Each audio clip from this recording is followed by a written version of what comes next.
Sign over 51% of Bennett Industries to us, or we'll destroy everything Marcus built. My mother-in-law's voice was ice-cold through my lawyer's speakerphone, just 6 weeks after I buried my husband. I stared at the legal documents spread across my kitchen table, my hands shaking so badly I could barely hold the papers that claimed I had manipulated their son and stolen his legacy. The question wasn't whether they'd actually sue their own daughter-in-law. The summons in my hand made that horrifyingly clear, but whether a judge would actually believe I deserved to lose the company my husband and I built from absolutely nothing. Marcus Bennett and I met in community college, two broke kids working multiple jobs and sharing dollar menu dinners while dreaming of something bigger. He was studying business administration while working overnight shifts at a warehouse. I was juggling marketing classes with waitressing at a diner where the cook sometimes let me take home leftovers so I could actually eat. We didn't come from money, we came from bills piling up and parents who loved us but couldn't help financially. His parents, Gerald and Patricia Whitmore, owned a modest accounting firm that barely kept them comfortable. They made it abundantly clear they expected Marcus to join their practice, take over eventually, and live the sensible, stable life they'd mapped out for him. But Marcus had different dreams. We both did. We got married the week after graduation in a courthouse ceremony with 2 witnesses we pulled from the hallway. No fancy wedding, no honeymoon, we put every dollar we had into launching Bennett Industries, a logistics and supply chain consulting firm we ran from our 1-bedroom apartment. Those first 3 years were brutal. 80-hour weeks. Ramen noodles for dinner. Maxing out credit cards to cover payroll. I handled marketing and client relations while Marcus managed operations and strategy. His parents didn't attend our wedding. They didn't call to congratulate us when we landed our first major client. They sent a Christmas card every year with a brief, impersonal note, always ending with the same passive-aggressive line, "We hope you reconsider more practical career choices." We didn't reconsider. We worked harder. By year 5, we had 12 employees and contracts with 3 Fortune 500 companies. By year 8, we'd expanded to 2 offices and 73 employees. By year 10, Bennett Industries was generating $18 million in annual revenue, and Marcus and I finally bought our dream house, paid off our debts, and could breathe without constantly calculating whether we could afford groceries. We did it ourselves. Every grueling, exhausting, terrifying step of it. Then, 14 months ago, Marcus collapsed during a routine morning jog. Massive heart attack. He was 41 years old. The doctors said he was probably dead before he hit the pavement.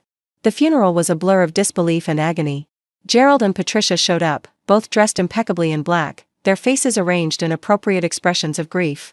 Patricia hugged me stiffly and whispered, "We'll help you through this, dear. You won't have to manage everything alone." At the time, drowning in shock and sorrow, I thought she meant emotional support. I nodded numbly, barely hearing her. I should have paid closer attention.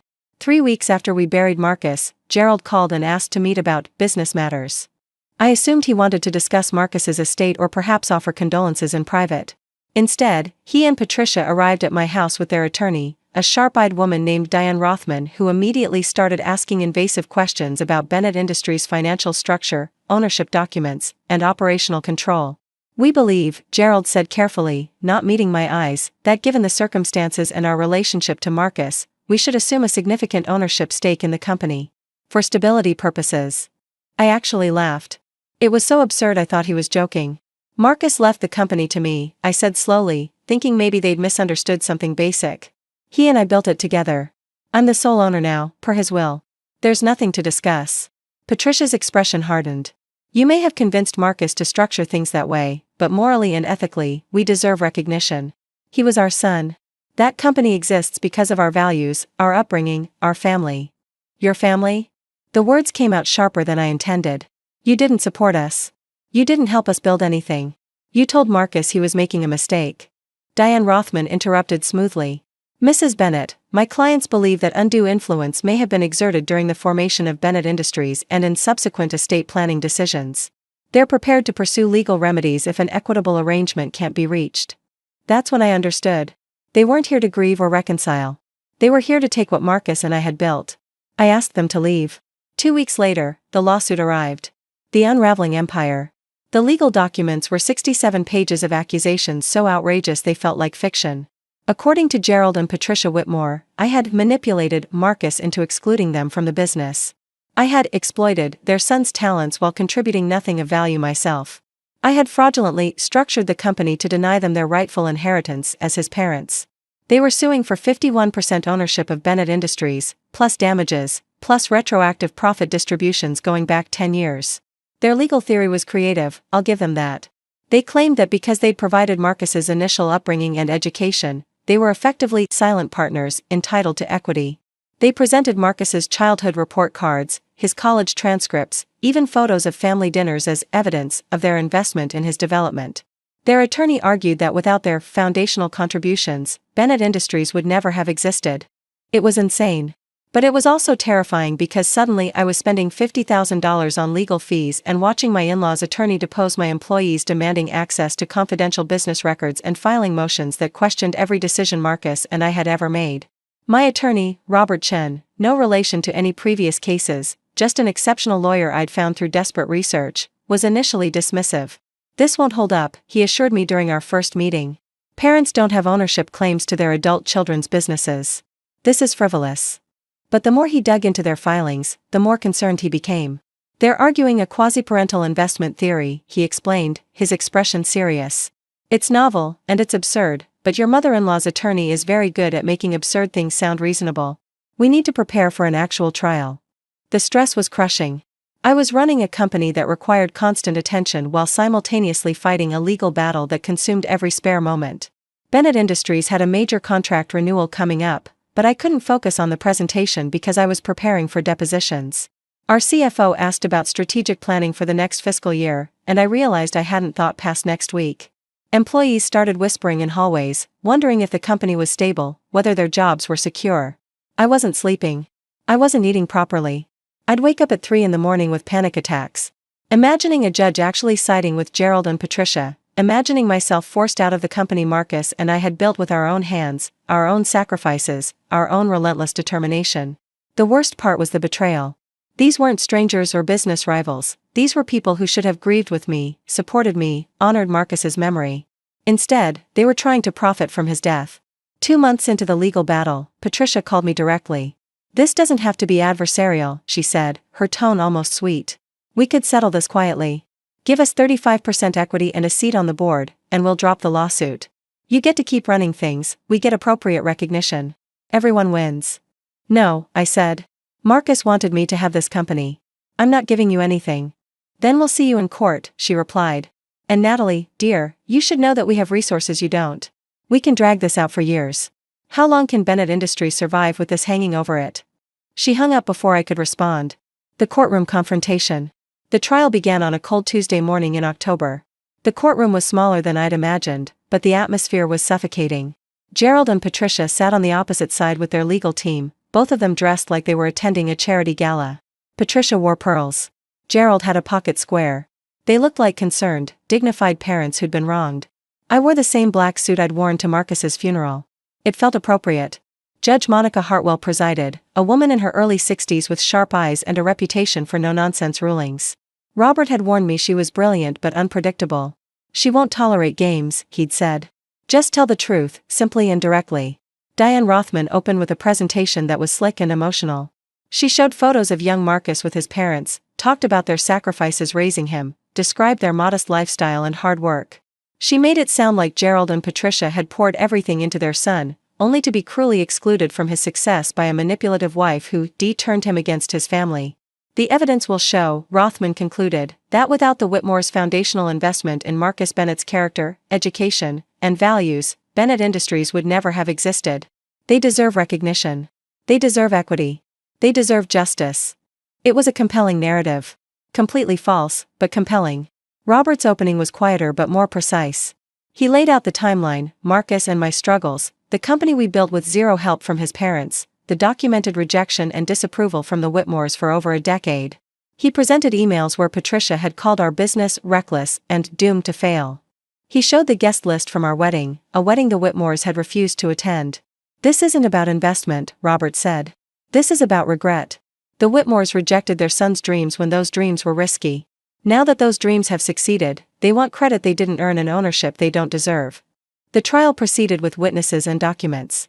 Former employees testified about how Marcus and I had built everything ourselves. Our original business partner described the early struggles and how the Whitmores had been completely absent. Financial experts analyzed the company's growth and confirmed that no Whitmore money or resources had ever been invested. Patricia took the stand and cried.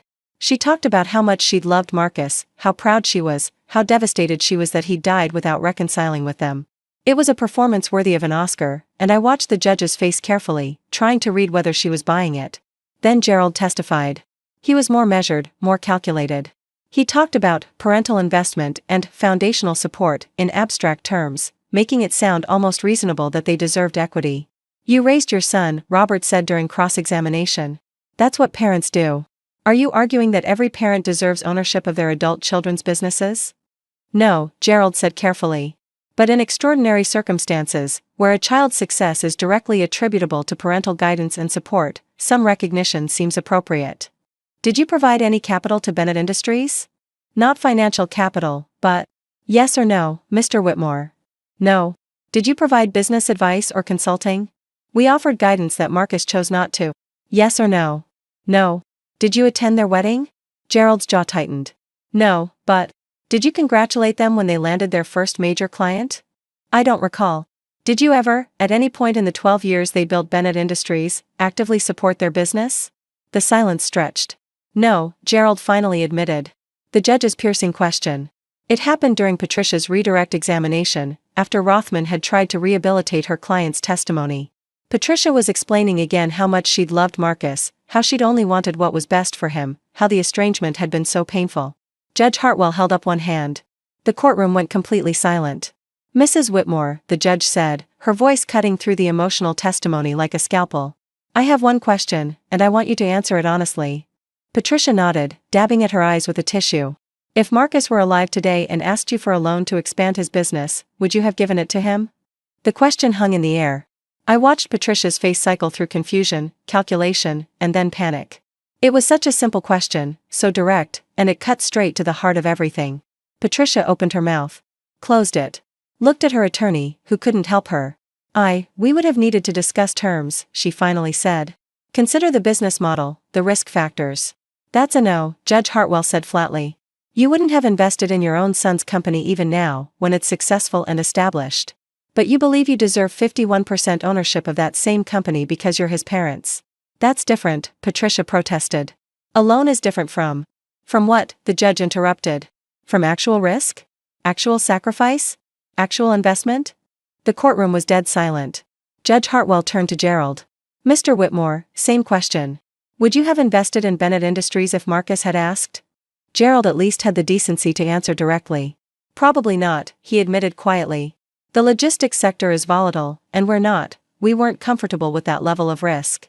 But you're comfortable demanding equity now that someone else took that risk and succeeded. It wasn't a question. It was a statement of fact. Judge Hartwell looked at both of them for a long moment, then at me, then down at the massive pile of documents on her bench. I'm going to save this court a lot of time, she said. This case is dismissed. The Whitmores have no legal claim to Bennett Industries, no equitable claim, and frankly, no moral claim. You weren't willing to invest when it mattered. You don't get to profit now that it's safe. She banged her gavel once. It was over. The aftermath and unforeseen legacy. I sat frozen in my chair as the courtroom erupted in quiet activity around me. Robert was gathering papers, saying something about formal orders and final documentation, but his voice sounded distant. Across the aisle, Patricia was crying, genuine tears this time, tears of shock and humiliation. Gerald sat motionless, staring at nothing. They left without looking at me. Their attorney followed, her expression professionally neutral but her shoulders tight with frustration. Outside the courthouse, I finally broke down. Robert stood nearby while I sobbed on the steps, months of stress and grief and fear pouring out in ugly, gasping waves. He would have hated this, I kept saying. Marcus would have hated all of this. But he trusted you with his legacy, Robert said gently. And you protected it. The legal bills exceeded $200,000. The emotional toll was incalculable. But Bennett Industries survived. Our employees stayed. Our clients remained confident. I restructured the company slightly, adding an advisory board of people who'd actually supported us, former mentors, trusted colleagues, friends who'd believed in us when we had nothing. I never heard from Gerald and Patricia again. No apology, no acknowledgement, nothing. They simply disappeared from my life, which seemed appropriate given they'd barely been in it to begin with. But the experience taught me something profound about legacy. It's not about blood or surnames or who shares your DNA. Legacy is built by the people who take risks, who sacrifice, who show up in the hard times and stay committed when everything's uncertain. Marcus and I built Bennett Industries with our own hands, our own determination, our own refusal to give up when everyone told us we'd fail. That was our legacy. Ours. 6 months after the trial, I established the Marcus Bennett Entrepreneurship Scholarship at our old community college. It provides full tuition, plus living stipends, plus startup capital for students who have big dreams but no financial safety net. Students who remind me of us, broke, determined, willing to work 80-hour weeks for a chance at something better. The first recipient was a young woman named Sophia who was studying supply chain management while working nights at a grocery store. When I handed her the acceptance letter, she cried the same way I'd cried on those courthouse steps. "This changes everything," she whispered.